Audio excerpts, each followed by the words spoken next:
오늘 6강 시작하겠습니다. 앞으로 이제 올해 11월까지요. 제가 오늘부터까지 해서 한 3번을 더 할 생각인데, 오늘은 지난주에 이어서 성경에서 말씀하시는 말, 사람의 말, 신앙생활에 있어서 행위도 우리가 주로 이제 행위와 관련된 이야기를 많이 하죠. 근데 사실은 말이 너무 중요해요. 항상 보면 말로 인해서 문제도 많이 나고, 또 말로 인해서 반대로 또 힘을 얻기도 하고, 그래서 이 말과 관련돼서는 꼭 한번 이야기를 해보고 싶다, 제 마음에. 그래서 이번 기회에 성경의 구절을 가지고 말에 대한 이야기를 오늘 한번 하고, 그리고 다음 주에는 구원에 대한 이야기를 여러분 나누고 싶어요.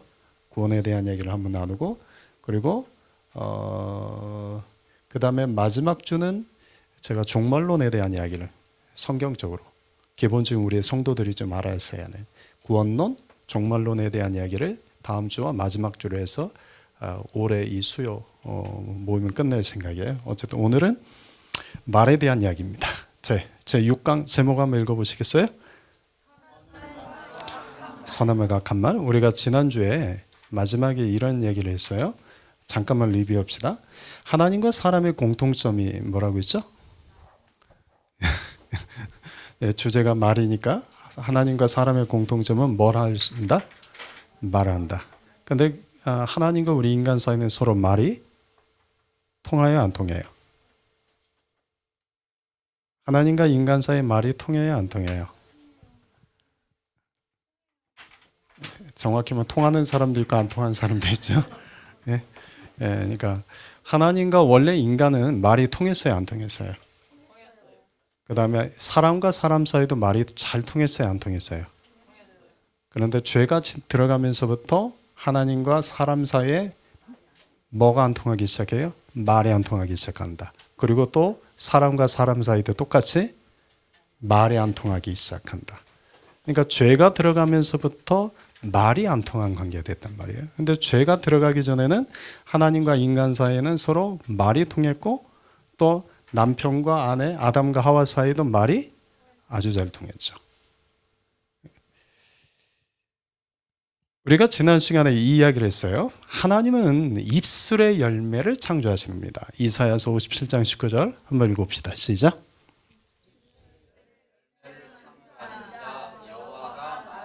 자, 하나님을 뭐라고 하냐면 사람의 입에서 나오는 말을 열매로 창조하신다고 말해요. 입술의 열매를 창조하신다고 말해요.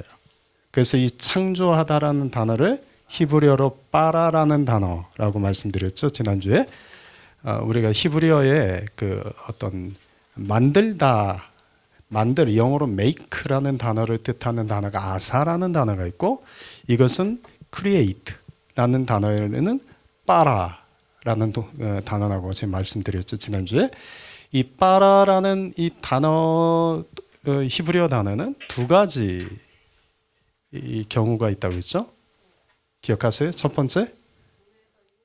예. 빠라라는 단어는 어떤 말이에요? 무에서 유를 만들 때 이 단어를 씁니다. 보통 유에서 유를 만들 때는 make라는 단어를 쓰죠. 아사라는 단어를 쓰는데, 빠라라는 단어는 무에서 유를 만들 때. 그리고 두 번째는 어떤 특징이 있다고 했어요? 예, 주어가 누구일 때? 주어가 하나님일 때 하나님에게 쓰는 단어가 이 빠라라는 단어였으니까 하나님은 빠라하신다. 근데 사람은 빠라한다? 사람은 아사한다. 이 말이 맞아요? 그러니까 하나님만이 창조주시다. 근데 하나님이 세상을 창조하실 뿐만 아니라 우리 입에서 나오는 말도 어떻게 하신다? 창조하신다. 그래서 사람의 입에서 나오는 말을 창조하시기 때문에 사람은 결국 자기 입에서 나오는 열매를 먹고 산다 라고 이야기했죠. 잠언서 12장 14절 읽어봅시다. 시작.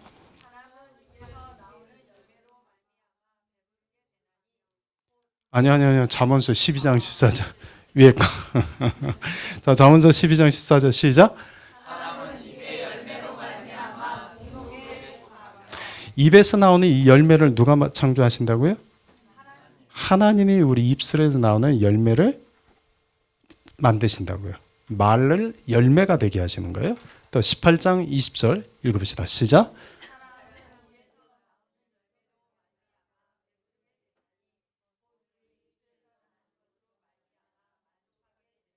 이제 사람의 입에서 나오는 것이 뭐예요?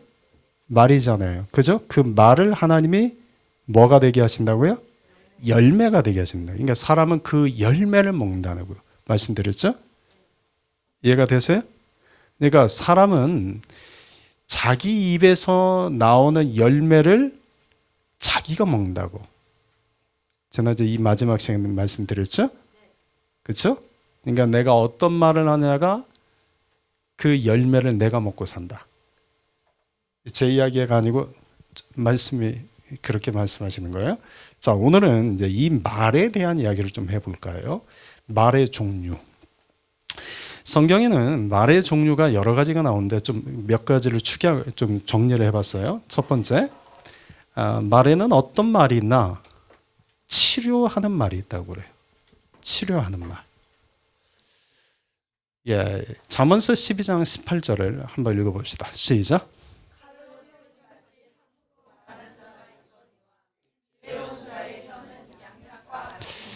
여기 보면 그 개역 성경에는 양약이라고 번역되어 있죠. 근데 영어 성경으로 말하면 영어 성경은 힐링이라고 되어 있습니다. 또 잠언서 15장 4절 읽어보세요. 시작.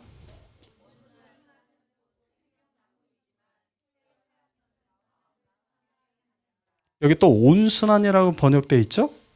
근데 사실 히브리어 단어로 보면 이 온순한이라는 단어와 양약이라는 단어가 같은 단어입니다. 라파라는 단어에서 나온 거예요. 라파 들어보셨죠? 예, 여호와 라파 들어보셨죠? 치료하시는 하나님. 그러니까 양약, 온순한 이거는 라파라는 단어예요. 거기서 파생된 단어인데 양약, 온순한 라파예요. 그러니까 영어 단어로는 이걸 모두 다 어떻게 번역을 했어요? 힐링이라고 번역했어요. 그러니까 한글 성경이 좀 과하게 번역을 한 거죠. 정확하게 번역을 하면 지혜로운 자의 혀는 뭘 가져온다? 치료케 한다. 말이 치료케 한다. 또 치료하는 혀는 무슨 나무라고요? 생명나무라는 것은 살리는 나무다. 살리게 한다 그런 뜻이에요. 그러니까 사람의 말이 뭘 하게 만든다? 치료게 하고 살리게 만든다. 말이 그렇다는 거예요. 이게 제 이야기가 아니에요. 성경이 기록된 말씀이 그런 거예요. 그러니까 사람의 말이 누군가를 치료할 수도 있고 그렇지 않을 수도 있는 거죠. 치료하는 말을 다른 말로 하면 선한 말이라고 하는데 잠언서 16장 24절 같이 읽어봅시다. 시작.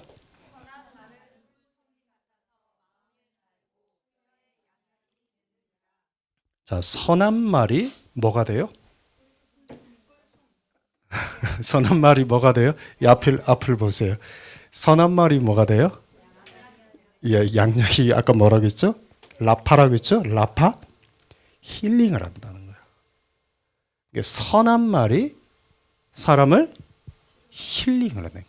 그런데 어디 힐링을 시켜요? 어디를 힐링시켜요? 예, 뼈라고 돼 있어요. 뼈. 잘 보이세요?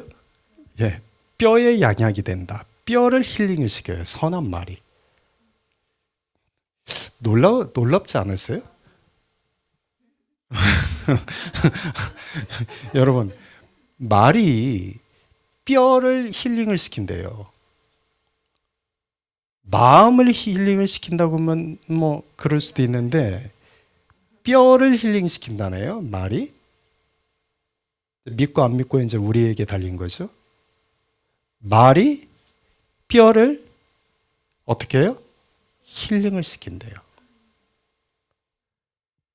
에베소서 4장 29절 한번 읽어볼까요? 시작.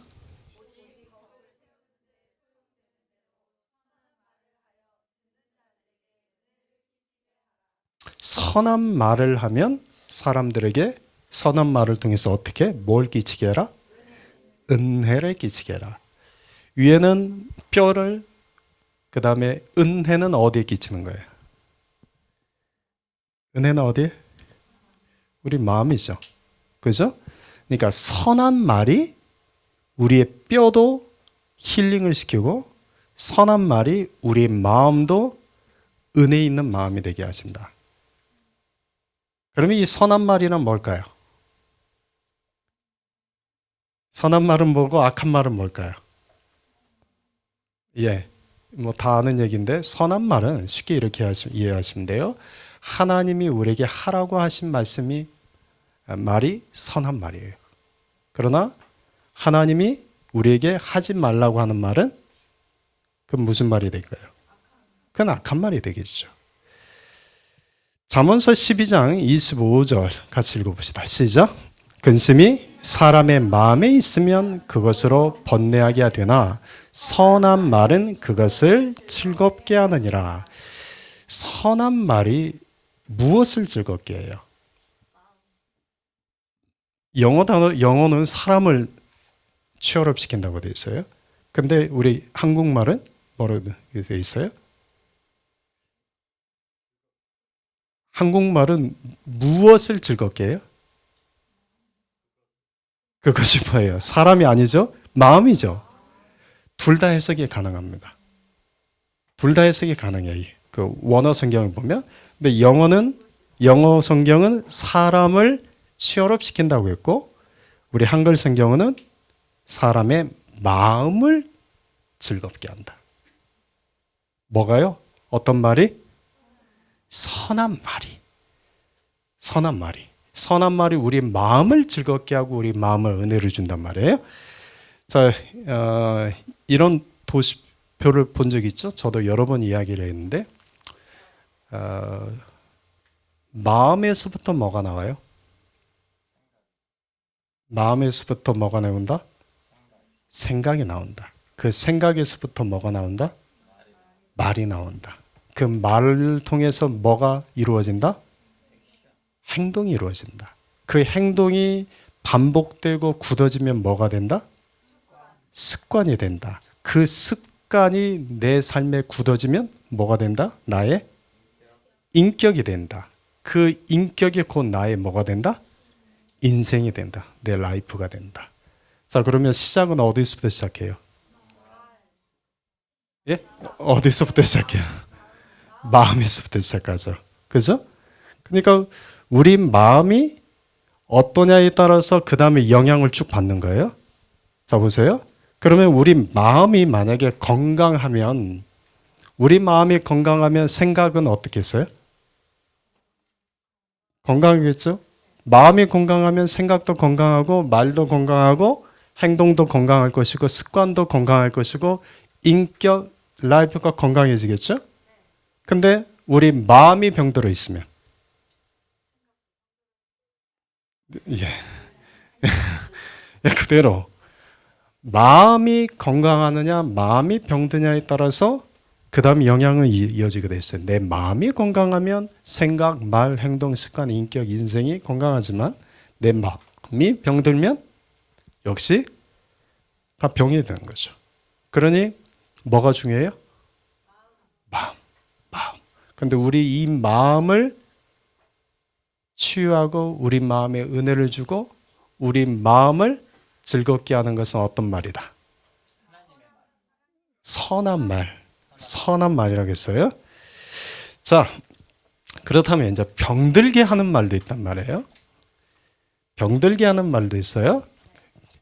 자, 잠언서 12장 18절 읽어봅시다. 시작.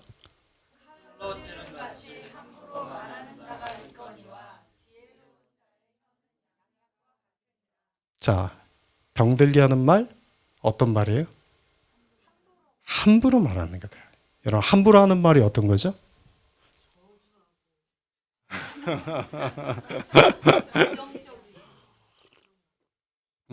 자, 함부로 하는 말이 또.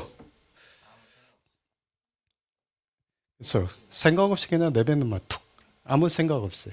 남을 배려하지 않고 깊이 생각하지 않고 그냥 머릿속에 떠오르는 대로 툭툭 던지는 말. 그러죠? 저도 그 말에 실수가 있고 우리가 그런 실수들 많이 하고 살지 않습니까? 함부로 하는 그 말이 누군가로 하여금 어떻게 하게 만들어요? 병들게 하는 거예요. 배려하지 않고 생각하지 않고 조심성 없는 말. 또 이 함부로 하는 말은 다른 말은 무례한 말. 무례하게 행하는 말. 예의가 없이 하는 말. 이런 말들은 사람을 하여금 병들게 하는 말들이에요. 또 시편 140편 3절에 이런 말씀이 있습니다. 읽어봅시다. 시작.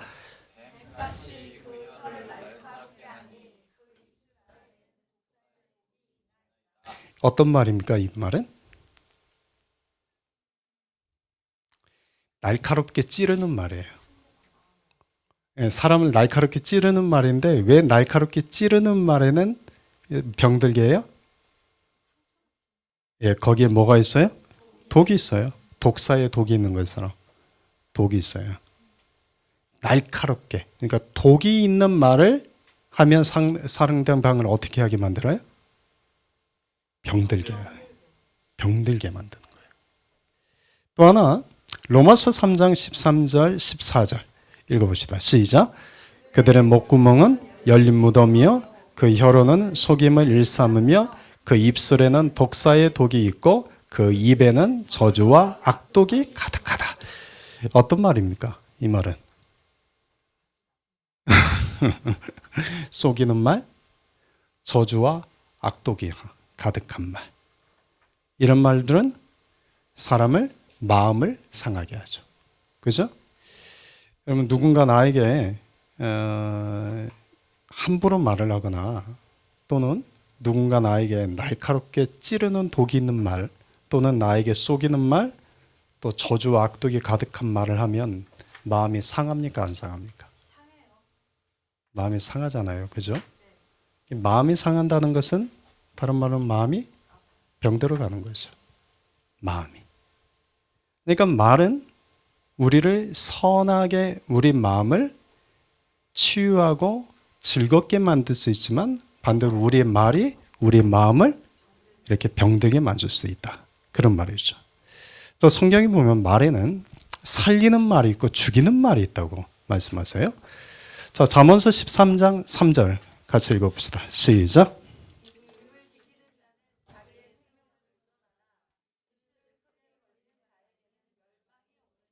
자, 입을 지키는 자는 무엇을 보존해요? 자기의 생명을 보존해요. 그런데 입술을 크게 벌리는 자에게는 뭐가 와요? 멸망이 온대요. 이 말은 다른 말로 하면 자기 혀를 통제할 줄 아는 사람. 혀를 통제할 줄 아는 사람은 생명을 보존하지만 자기 혀를 통제하지 못하는 사람은 결국 그 혀 때문에 멸망하게 된다. 그런 말씀이에요. 야고보서 3장 8절에 근데 이런 말씀이 있습니다. 읽어봅시다. 시작.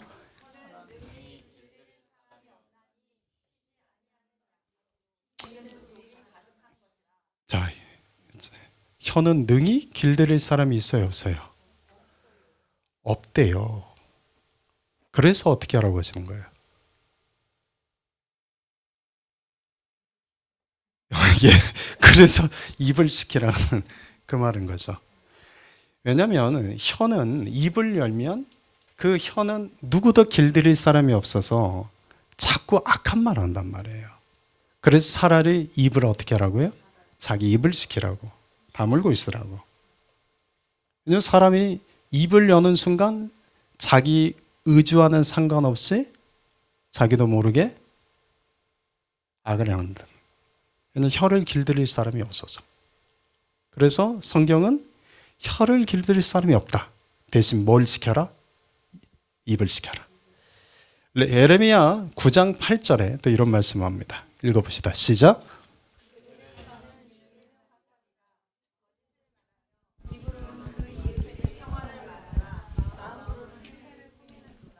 예, 사람들의 혀로 어떻게 해요?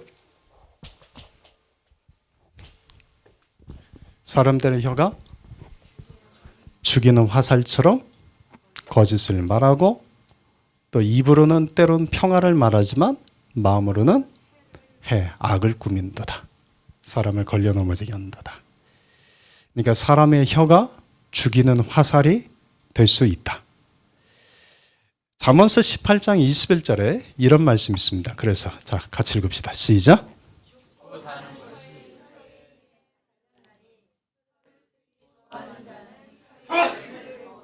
자, 이거 보세요. 저는 영어 성경이 훨씬 더 번역이 잘 돼 있어요. 보시면 죽고 사는 것이 혀의 힘에 달렸다는 말을 이렇게 정확하게 보여줘. 혀에는 뭐가 있다? 혀에는 뭘 가지고 있다? 파워를 가지고 있는데 그 파워는 두 가지예요. 하나는 살리는 힘과 또 하나는 죽이는 힘을 가지고 있다. 굉장히 무서운 말씀 아닙니까? 우리가 지금까지 그냥 말을 하고 사는데, 근데 우리가 하는 말들은 되게 어떤 말들입니까? 나에게 익숙한 말을 하고 산단 말이에요. 그런데 그 말이 살리는 말일 수도 있고 죽이는 힘을 갖고 있다는 거예요. 그러니까 우리가 말로 지금까지 무수히 많은 사람을 살렸죠? 무수히 많은 사람을 살렸죠? 아니면 무수히 많은 사람을 죽였어요?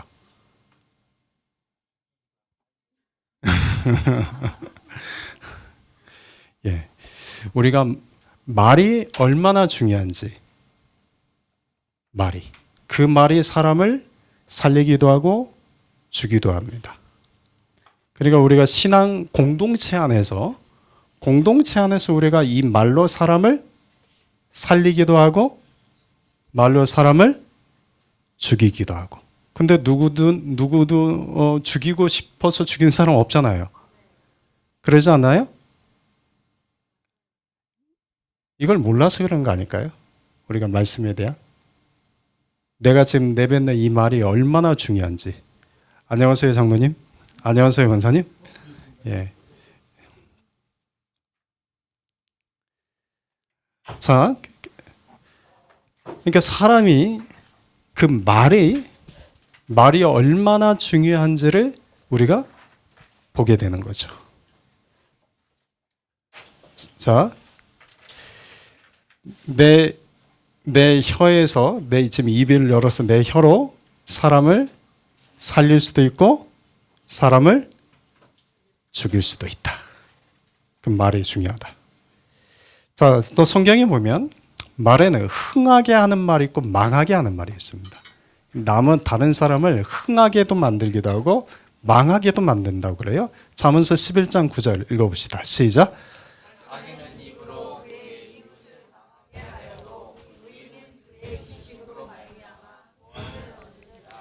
여러분, 악인은 그의 이웃을 무엇으로 망하게 한대요? 말로 망하게 한대요. 악인은 이웃을 무엇으로 망하게 한다고요? 말로 망하게 한대요. 그런데 의인은 그 지식으로 말미암아 무엇을 얻게 해요? 구원을 얻게 한대요. 또 잠언서 11장 11절 읽어봅시다. 시작. 성읍은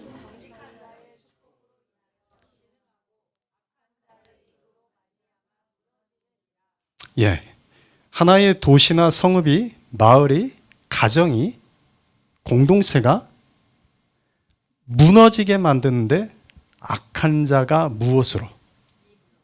말로. 그러니까 말로 가정을 무너뜨리기도 하고 말로 공동체를 무너뜨리기도 하고 말로 도시를, 나라를 무너뜨리기도 한다는 얘기예요.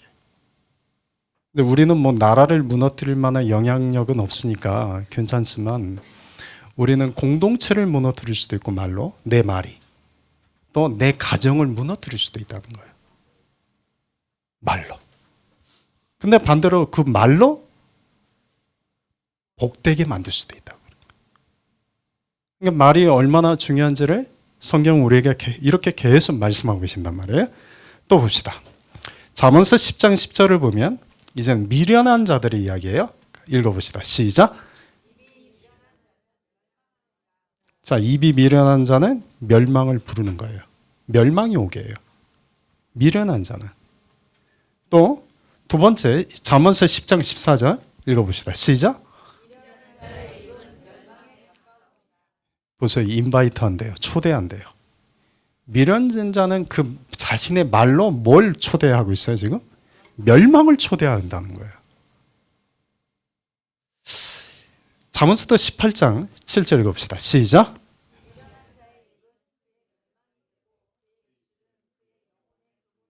결국 미련한 자의 그 입은 누구를 멸망하게 만들어요? 자기를. 악인은 말로 다른 사람과 성읍을 망하게 만드는데 미련한 자는 그 말로 누구를? 자기를 망하게 만든다는 거예요. 잠언서 19장 9절 읽어봅시다. 시작.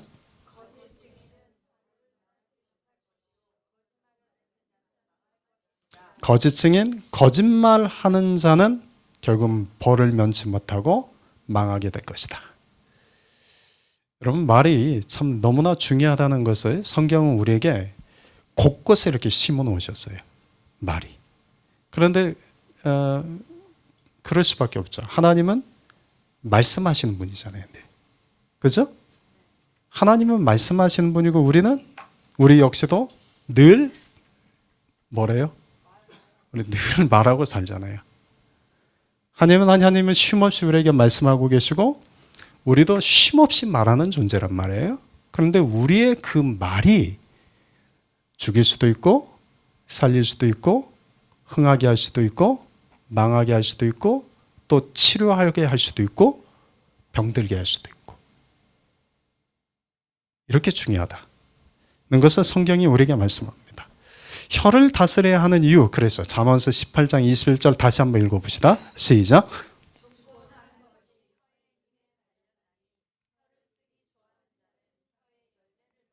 네. 혀에는 힘을 가지고 있다. 파워를 가지고 있다. 그 파워는 죽이는 힘이기도 하고 살리는 힘을 가지고 있다. 야고보서 3장 2절부터 6절까지 말씀 한번 읽어봅시다. 천천히 시작. 우리가 다 실수가 많으니 만일 말에 실수가 없는 사람이면 곧 온전한 사람이라 능히 온 몸도 굴레 씌우리라. 우리가 말들의 입에 재가 물리는 것은 우리에게 순종하게 하려고 그 온몸을 제어하는 것이라.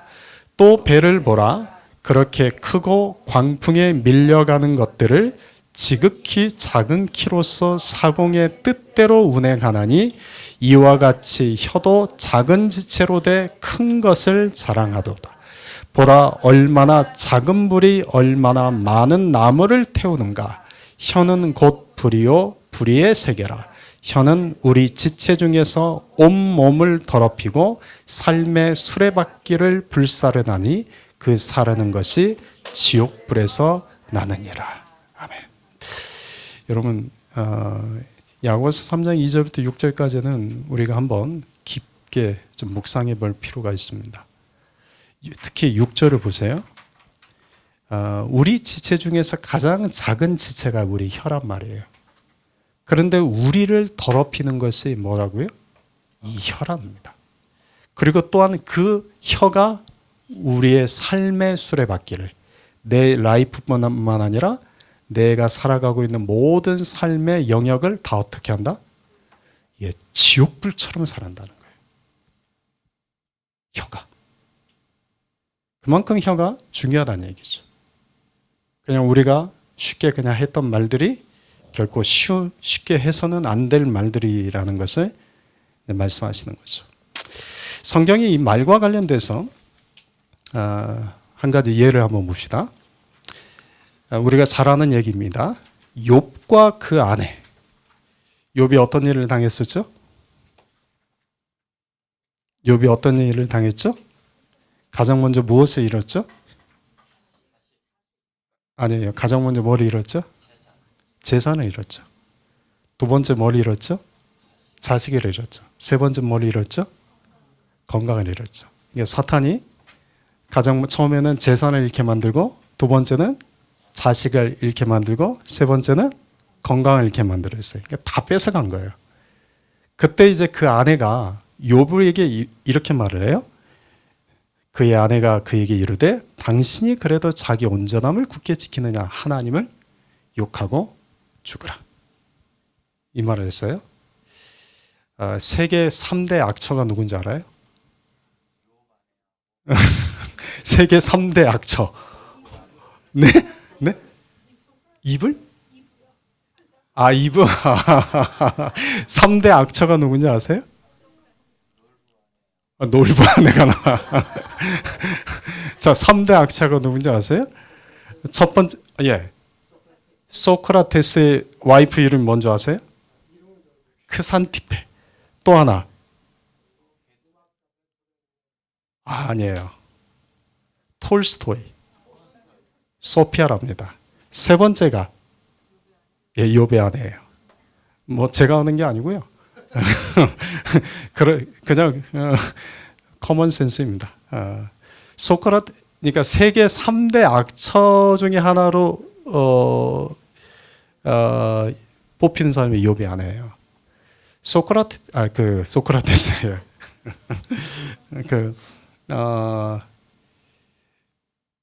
고대 아주 유명한 신학자 중에 한 분이 이 욥의 아내를 뭐라고 표현하냐면 사탄의 조력자라는 표현을 썼어요.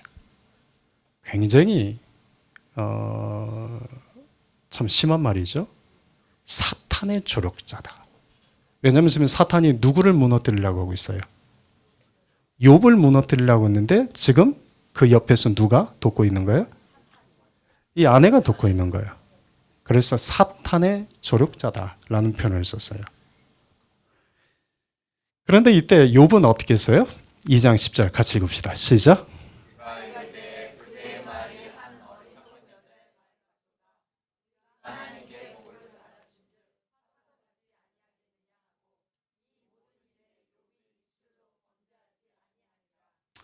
이 모든 일에 욥이 결국 무엇을 지켰다는 거예요? 혀는 길들일 수 없지만 뭘 지켰다고요? 입을 지켰다고요.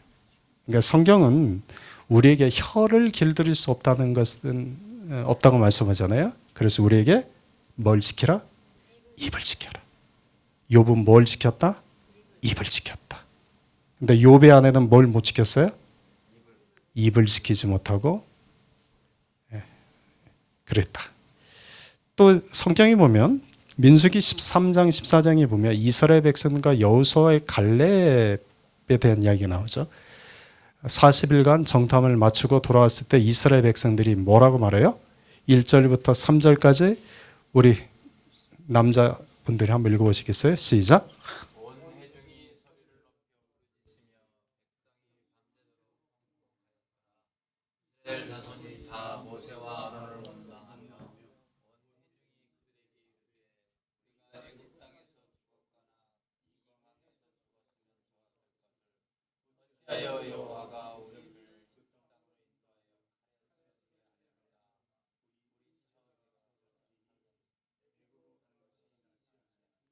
자, 뭐 다 기억 못해도 되고요. 이것만 기억하시면 돼요. 온 회중이 뭐 하기 시작했다? 원망하고 하는 말이 우리가 애굽 땅에서 죽었거나 이 광야에서 죽었으면 좋았을 것을. 근데 이때 이스라엘 백성들이 정말 죽고 싶어서 이 말을 했을까요? 그냥 원망하는 말이죠. 그죠? 진짜 죽고 싶어서 그런 말은 아니랬단 말이에요. 그죠? 그런데 이때 갈렙과 여호수아는 이제 이렇게 말을 합니다. 여호수아와 여분네 아들 갈렙이 말하기를 7절에 보면 우리가 두루 다니며 정탐한 땅은 심히 아름다운 땅이다. 여호와께서 우리를 기뻐하시면 우리를 그 땅으로 인도하여 들이시고 그 땅을 우리에게 주시리라. 그리고 9절에 보면 또 그 땅 백성을 두려워하지 마라. 그들은 우리의 먹이다. 그들의 보호자는 떠났지만 여호와는 우리와 함께 하시니 그들을 두려워하지 말라 했단 말이에요. 똑같은 상황에서 서로 다른 말을 했단 말이에요. 거기에 대한 그 결과는 우리가 잘 아는 것처럼 민수기 14장 26절 30절 28절만 읽어봅시다. 시작.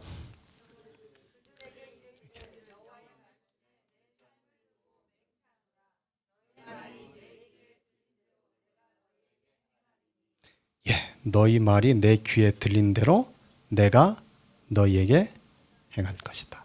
그래서 너희 시체가 이 광야에 엎드려질 것이라. 너희 중에서 20세 이상으로서 계수된 자 곧 나를 원망한 자 전부가 여분네의 아들 갈렙과 눈의 아들 여호수아 외에는 내가 맹세하여 너희에게 살게 하리라 한 땅에 결단코 들어가지 못하리라. 여러분 이스라엘 백성들이 출애굽할 때 몇 명 출애굽을 했죠? 몇 명 출애굽했죠? 출애굽한 숫자가 몇 명이죠? 좀 자신 있게 말해봐요. 예, 장정만 60만 명이 출애굽했단 말이에요. 그러면 아내, 애들까지 다 합치면 200만 명이 넘을 거란 말이에요. 그런데 그 200만 명이 넘는 사람 중에 가나안 땅에 들어간 것은 딱 2명. 단 2명. 참, 왜? 아, 그래요. 그 믿음 좋네. 그래. 아, 그래. 그래. 그 믿음 좋아. 그렇게. 예. 200만 명이 넘게 구원받을 기회가 주어졌는데 결국 구원받은 사람은 몇 명이었다? 2명밖에 없다. 이건 다음 주에 또 구원론과 관련돼서 우리가 다시 한번 좀 이야기를 해봅시다. 하나님은 우리가 하는 말을 듣고 계신다. 그러니까 우리가 기도할 때만 듣고 계시는 것이 아니라 우리가 삶 속에서 하는 모든 말을 하나님은 듣고 계신다. 그래서 하나님은 들은 대로 행하신다. 우리 입에서 나오는 그 말에 뭘 맺게 하셔요? 열매를 맺게 해서 그 열매를 결국 누가 먹어요? 내가 먹게 하신다. 우리가 먹게 하신다. 그런 이제 성경의 예로서 우리가 살펴볼 수 있는 거죠. 자, 그럼 마지막으로 좀 이야기만 하고 이제 맙시다. 하나님이 명하신 말이 있고 금하신 말이 있어요. 성경에 보면 하나님의 명하신 말을 우리는 선한 말이라고 하고 하나님의 금하신 말을 무슨 말? 악한 말이라고 했어요. 자, 그럼 하나님의 명하신 말, 선한 말은 어떤 것이 있을까요? 아니야. 내가 집사님이 그럴 것 같아서 내가 다 지웠어. 자, 하나님이 명하신 말, 선한 말에는 어떤 거 있을까요? 한번 생각해 보세요. 그냥 저를 보고 어떤 말들이 있을까요? 주제를 이야기하면 어떤 말이 있을까요? 하나님이 명하신 말, 선한 말에는 어떤 말들이 있을까요? 예, 또 어떤 말들이 있을까요? 네? 네, 네. 또? 네, 네, 네. 계속 해보세요. 예, 또? 아니, 그렇죠. 축복. 또? 어떤 말들이 있을까요? 하나님이 하라고 하신 말. 하나님이 하라고 하신 말들 어떤 말들이 있을까요? 예. 그럼 반대로 하나님이 하지 말라고 하신 말. 예. 예. 또? 네. 네. 네. 네. 예. 하지 말라고 하는 말을 더 대답이 더 쉽게 나오네요. 그것은 이제 우리에게 익숙한 말이 뭔지가 이제 드러나는 거죠. 그죠? 자, 한번 찾아봅시다. 많은 말이 있는데 그냥 7개씩만 제가 간추려 봤어요. 첫 번째, 하나님이 하라고 하신 말. 첫 번째, 어떤 거요? 찬양하라고. 이사야서 43장 21절입니다. 읽어봅시다. 시작.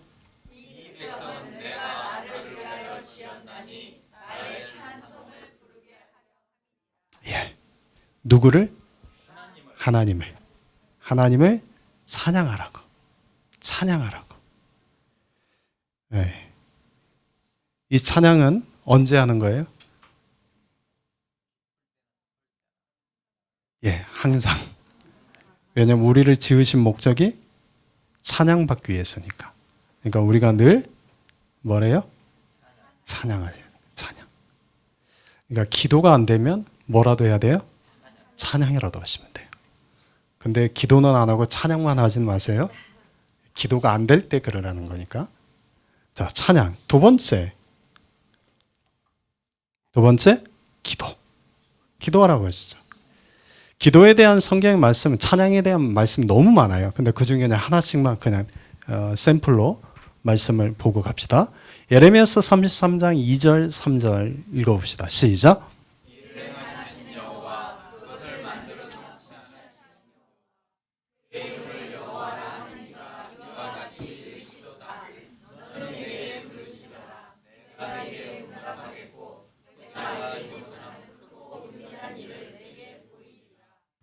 아멘. 이건 약속이잖아요. 그죠? 기도하라. 기도하라. 그러면 기도하면 응답은 덤이고 응답이 덤이에요. 뭘 또 주시겠다고요? 알지 못하는 크고 은밀한 일을 보여주겠다. 예. 기도하라. 첫 번째는 찬양, 기도. 또 세 번째 뭐가 있어요? 전도. 전도하라고 말씀해요. 전도의 말을 하라고 그러죠. 전도 자체가 말을 전하는 겁니다. 그렇죠? 전도라는 단어 자체가 말을 전하는 거잖아요. 자, 디모데후서 4장 2절 너는 말씀을 전파하라. 때를 얻든지 못 얻든지 항상 힘쓰라. 그러니까 복음을 전하는 거.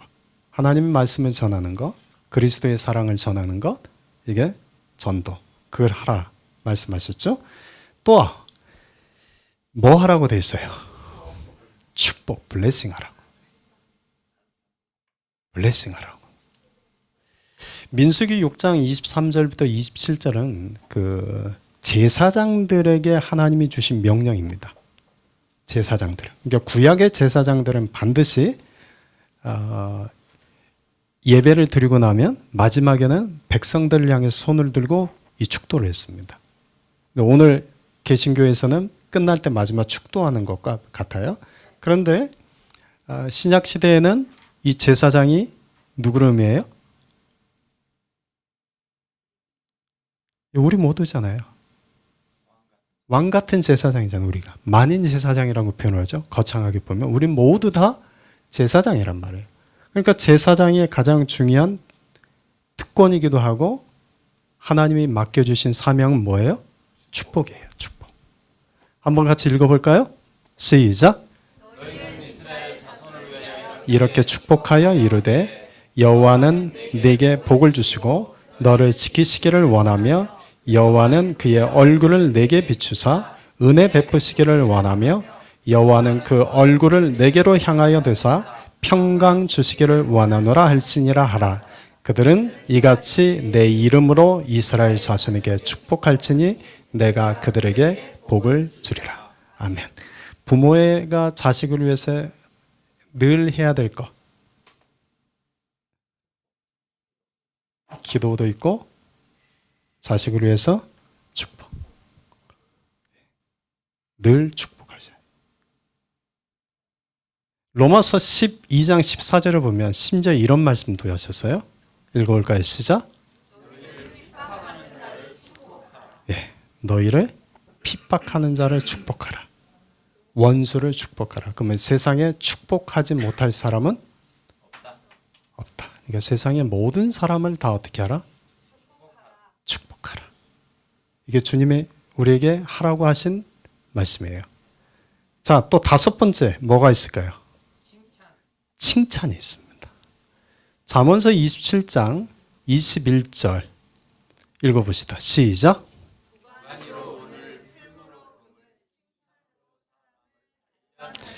이 단련을 연단시킨단 말이거든요. 강하게 한다는 거예요. 보세요. 은을 단련시키는 건 뭐예요? 도가니. 금을 단련시키는 것은 풀무불인데 사람을 강하게 하는 것은 뭐라고요? 칭찬이래요. 칭찬. 혼내는 말, 꾸짖는 말, 야단치는 말이 사람을 단련시키는 게 아니에요. 물론 그건 필요합니다. 그런데 사람을 단련시키는 것은 그 사람의 마음을 강하게 하는 것, 그 사람의 마인드를 건강하게 만드는 것은 뭐라고요? 칭찬이래요. 칭찬. 히브리서 10장 24절 그래서 이렇게 말씀합니다. 시작. 서로 돌아보아 사랑과 선행을 격려하라. 칭찬하라고. 서로 칭찬하라고. 서로 한번 돌아보면서 칭찬 한번 해보실래요?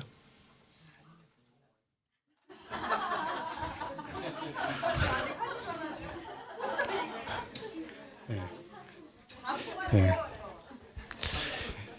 예. 지금 제가 여러분에게 나누는 이 이야기는 성경에서 그렇게 하시는 말씀 지금 여러분에게 제가 드리는 거예요. 제 이야기가 아닙니다.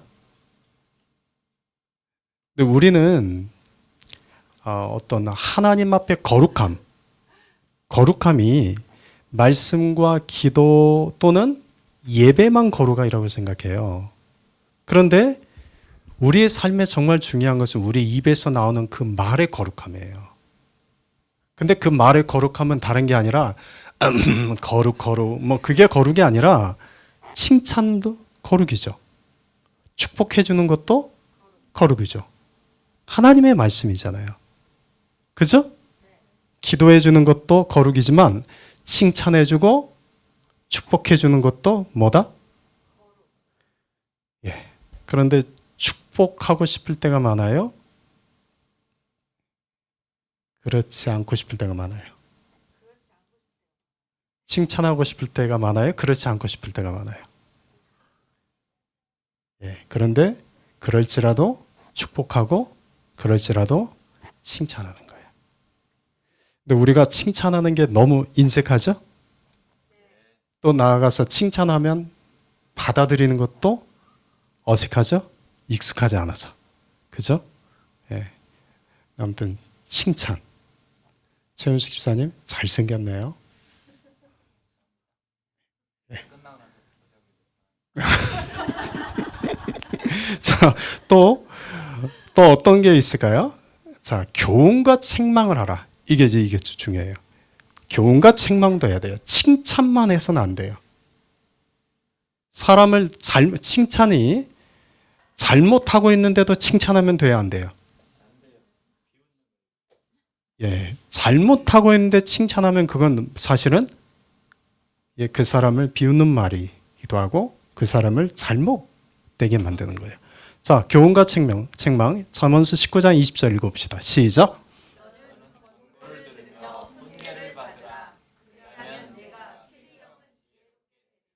네, 교훈과 책망.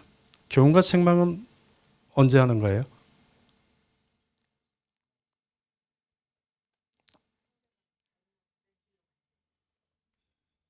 교훈과 책망은 언제 하는 거예요?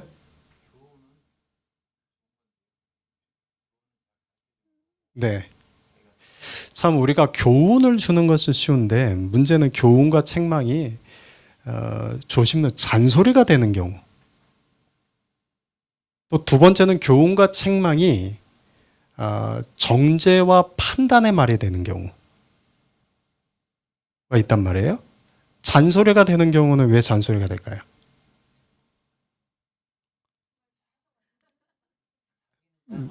잔소리는 누가 많이 할까요? 잔소리는 누가 많이 할까요? 서로 말 못해 지금. 지금 말 잘못하면 큰일 나는데. 이럴 때는 입을 지켜야 돼. 예. 집사님 입을 지켜야 돼 지금. 잘못하면 오늘 밤 집에 멸망이 올 수 있어. 자, 잔소리는 교훈과 책망이 잘못되면 잔소리가 되잖아요. 어떤 경우일까요? 잔소리는 다른 게 아니고 했던 말 또 하고 또 하고 하는 거 아닐까요? 그죠? 좋은 말인데 한 말 또 하고 한 말 또 하고 나중에는 우리 가정을 그렇게 망치려고 하지 마, 집사님. 우리 가정을 그렇게 망치려고 하지 마. 잔소리는 했던 말을 또 하는 거지, 아무리 좋은 말도. 근데 좋은 말은 하이톤이 아닌 약간의 로우 톤으로 정확하게 부드럽게 하는 거. 이게 교훈과 책망이죠. 근데 그게 비판과 정죄가 되는 건 뭐냐면 그 말에 뭐가 담길 때. 예. 미움이라는 감정, 싫음이라는 감정이 부정적인 감정이 담길 때 그게 비판, 판단과 정죄가 됩니다. 똑같은 교훈과 책망인데 이게 그냥 계속 의미 없이 계속 반복을 하게 될 때 이게 잔소리가 되고 거기에 부정적인 감정이 담길 때는 뭐가 돼요? 비난, 비판, 정죄가 됩니다. 그러니까 교훈과 책망은 해야 돼요, 안 해야 돼요? 해야 돼요. 근데 적절하게 해야 됩니다. 적절하게. 잠언서 4장 20절, 22절 특히 자녀들에게 이게 필요하죠? 읽어보십시다. 시작.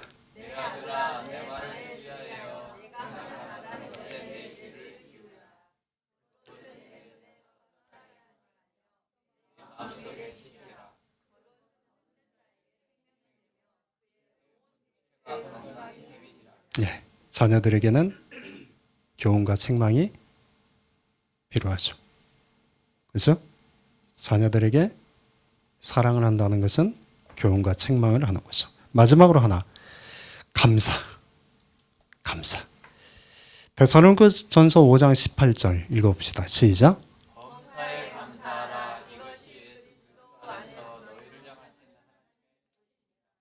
우리가 앞에 두 문장이 더 있죠? 우리가 잘 아는 거.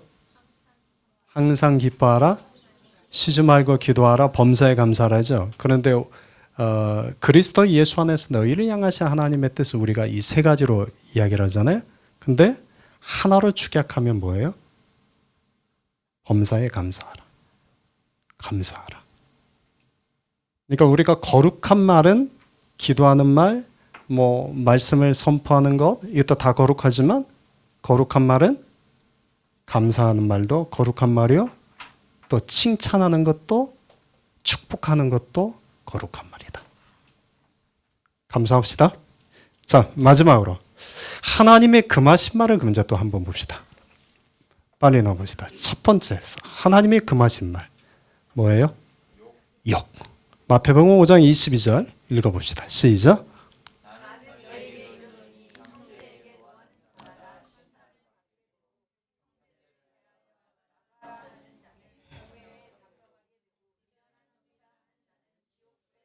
여기 라카란 뜻이 뭘까요? 예? 라카가 뭘까요? 예, 라카라는 말이 바보, 멍청이 그런 뜻이에요. 뒤에 미련한 놈하고 사실은 같은 말이에요. 라카, 미련한 놈. 그러니까 누가 나한테 이렇게 말하려면 어떻게 하면 돼요? 싸우지 말고 마태복음 5장 22절을 보내주시면 돼요. 보내주세요. 감정 담지 말고 웃으면서 보내주세요. 라카, 공의에 잡혀가게 되고 미련한 놈이라는 자는 어디에 떨어진대요? 지옥별에 떨어진다. 그러니까 욕하지 말라는 거예요. 누군가를 룩다운하지 말라는 겁니다. 사람은 누구도 룩다운 당해서는 안 됩니다. 그게 누가 됐든 사람을 무시하거나 사람을 멸시해서는 안 됩니다. 사람을 무시하거나 멸시하는 건 누구를 무시하는 거예요? 그를 지으신 하나님을 멸시하는 것 같아요. 자, 두 번째 뭐 하지 말라고요? 거짓말하지 마라. 거짓말하지 마라. 세 번째 뭐 하지 마라? 아까 이 함부로 하는 말이 뭐라고 했죠?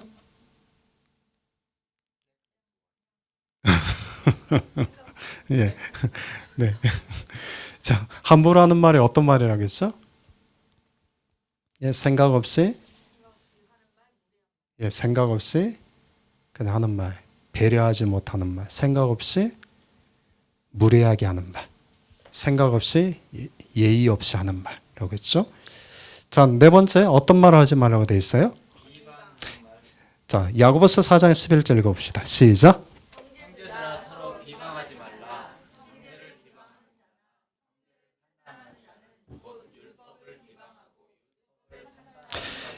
여러분, 비방이 뭡니까? 예, 비방이 뭡니까? 비방이 뭐죠? 예, 비방. 어떤 말을 비방이라고 해요?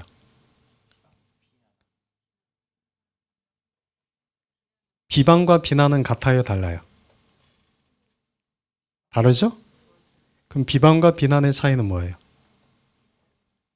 비방은 뭘까요? 비방은 이렇게 하시면 돼요. A라는 사람은 B에게 이 A라는 사람에 대해서 나쁘게 인식하게 만드는 말이에요. 이해가 되세요? A라는 사람에 대해서 나쁜 인식을 갖도록 B에게 말하는 거, 이게 비방이에요. 이해가 되셨어요? 이 사람에 대해서 좋은 인식을 갖게 만드는 것이 아니라 이 사람에 대해서 나쁜 인식을 갖도록 말을 해요. 그러니까 이 사람에 대해서 안 좋은 말을 하게 되면 그게 뭐가 돼요? A라는 사람의 안 좋은 이야기를 B에게 말하는 게 곧 뭐가 돼요? 비방이 되는 거예요. 왜요? B라는 사람은 A라는 사람의 안 좋은 이야기를 들으면 좋은 인식을 가져요? 나쁜 인식을 가져요? 나쁜 인식을 갖잖아요. 인간관계 안에서 이게 너무 많지 않아요? 인간관계 안에서 누군가에 대해서 나는 모르는데 자꾸 어떤 사람이 와서 안 좋은 얘기를 막 해요. 이 사람은 이랬다 저랬다. 그러면 사람들의 반응은 어때요? 나쁜 선입관을 갖잖아요, 이게. 그죠? 나쁜 선입관을 갖게 되네. 근데 그게 본인이 비방하고 있다는 것을 모르는 거죠. 비방은 나쁜 인식을 갖게 하는 말, 다른 사람에 대해서 잘못된 선입관을 갖게 하는 말, 이게 비방이에요. 비방하지 마라. 자, 다섯 번째, 뭐 하지 마라? 비판과 정죄하지 마라. 마태복음 7장 1절 2절 읽읍시다. 시작.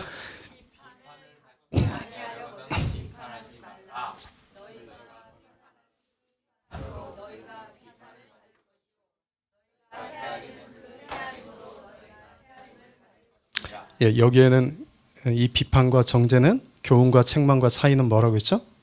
뭐가 담겨 있어요? 감정이 담겨 있어요. 첫 번째는 부정적인 감정이 담겨 있고, 두 번째는 뭐냐면 내가 너보다는 낫다라는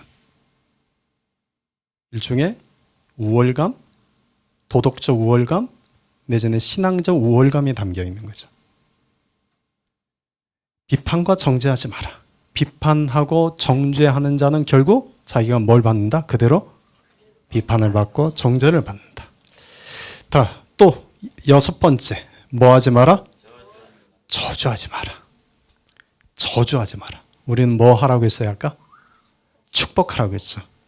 저주하지 마라. 어디에서도 저주하지 마라. 마음에서도 저주하지 말고 어디에서도? 침실에서도 저주하지 마라.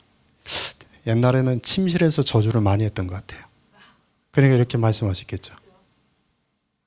요즘 안 그런 것 같은데 옛날에는 침실에서 저주를 많이 했나 봐요. 그죠? 그러니까 저주하지 마라. 핍박하는 자를 축복하라. 축복하고 저주하지 마라. 자, 마지막 뭐 하지 마라? 불평과 원망하지 마라. 불평과 원망하지 마라. 자, 고린도전서 10장 10절 읽어봅시다. 시작. 그 가운데 어떤 사람들이 원망하다가 멸망시키는 자에게 멸망하였나니 그와 같이 원망하지 말라. 네, 이 멸망시키는 자들이 누구예요? 원망하다가 멸망당하는 사람들이 누구예요?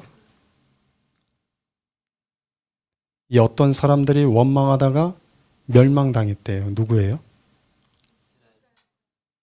이스라엘 역사 속에서 우리가 봤던 가장 대표적인 것은 출애굽 하다가 원망하다가 결국 못 들어갔던 사람들, 가나안에 못 갔던 사람들. 야고보서 5장 9절 읽어봅시다. 시작.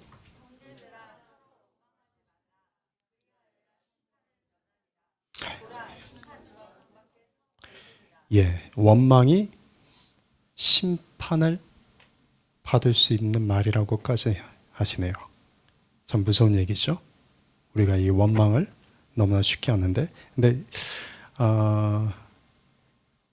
사실은 그때도 말씀드린 것처럼 예전에도 원망이 습관이 되는 것이 무섭습니다. 원망이. 우리 말이라는 것은 습관을 갖게 돼 있는데 우리 말의 습관이 원망, 불평이 되는 게 문제죠, 사실은. 근데 인간이기 때문에 때로는 힘들면 원망할 수도 있고 불평할 수도 있죠. 그것 가지고 하나님이 그 한두 번 한 걸 가지고 뭐라고 하시지 않고 이게 우리 말의 습관이 돼서 계속해서 불평하고 원망하는 것. 이것을 하지 마라. 그런 말씀이 있어. 자, 마지막 에베소 4장 29절 읽고 이제 마무리합시다. 같이 읽읍시다. 시작.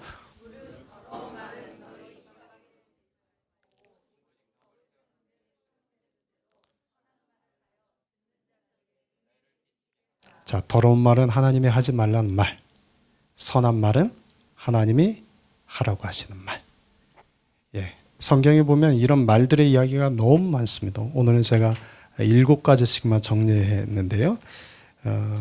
오늘 이 이야기를 나눈 이유는 딱 하나입니다. 우리가 아까 이 말씀 봤죠?